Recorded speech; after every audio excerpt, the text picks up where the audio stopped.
πρωταγωνιστές να έρθουν να δηλώσουν τα άλογα. Ο υπηκός όμιλος, ο Αιγιώργου Βινοχωρίου, όπως και κάθε καβαλάρι από την πόλη του Μεσολογγίου, του Γαλατά, του Περιθωρίου. Επίσης ευχαριστούμε το Δήμο της Ιεράς Πόλεως Μεσολογγίου για την εγγένη βοήθειά του, την πυροσβεστική υπηρεσία για τον καθαρισμό του χώρου γύρω από την Εκκλησία, την ελληνική. Όχι μόνο το ράσο, το αχουμάλα. Θες να μπεις καβάλα? Ναι.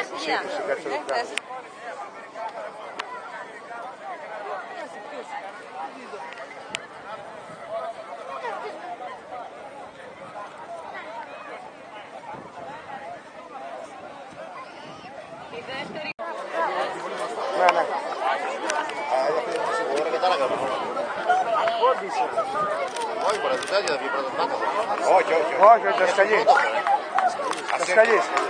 Θα σκαλείς.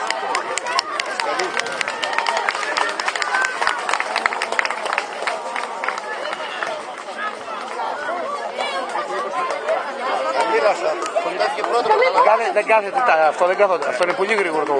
Κάντε λίγο πίσω.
Israel.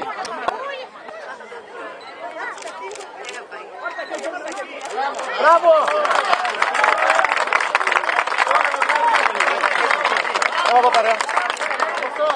Κι άλλο ένα. Ναι, είναι για το κάνω.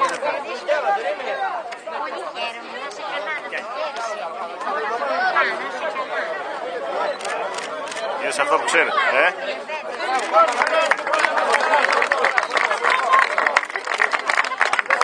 Εδώ.